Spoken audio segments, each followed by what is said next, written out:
the best herbal tea for sexual. The Emperor's Elixir, how ginseng tea kills 1,000 years of fatigue and revives inner vigor. The discovery the old healer, Master Lei, watched his young apprentice, Kale, looking tired and forlorn. "It is not the years, Kale," Lei chided gently, "but the spirit that slumbers." He then introduced Kale to a secret he called the Emperor's Elixir.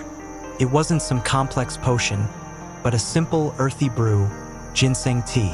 Master Lei explained that the ancient root, Panax ginseng, was a famed adaptogen, used for millennia to restore the body's core qi. He promised that a daily cup would awaken a forgotten inner vigor, not just for labor, but for life's most intimate pursuits.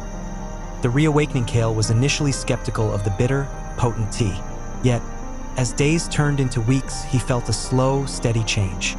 The fog of fatigue lifted, replaced by a deep, enduring energy. This newfound stamina wasn't just physical. It brought a brighter spark to his eyes and a more robust presence in his every interaction. Most notably, the warm, circulation-boosting properties of the tea, which Master Lei explained was due to compounds called ginsenosides, began to reignite a profound sense of vitality and desire he hadn't felt since his youth. The secret shared Kale no longer needed Master Lei's gentle encouragement. He now prepared his ginseng tea ritualistically, recognizing it as the key to his full, energetic self. The Emperor's Elixir had proved its worth.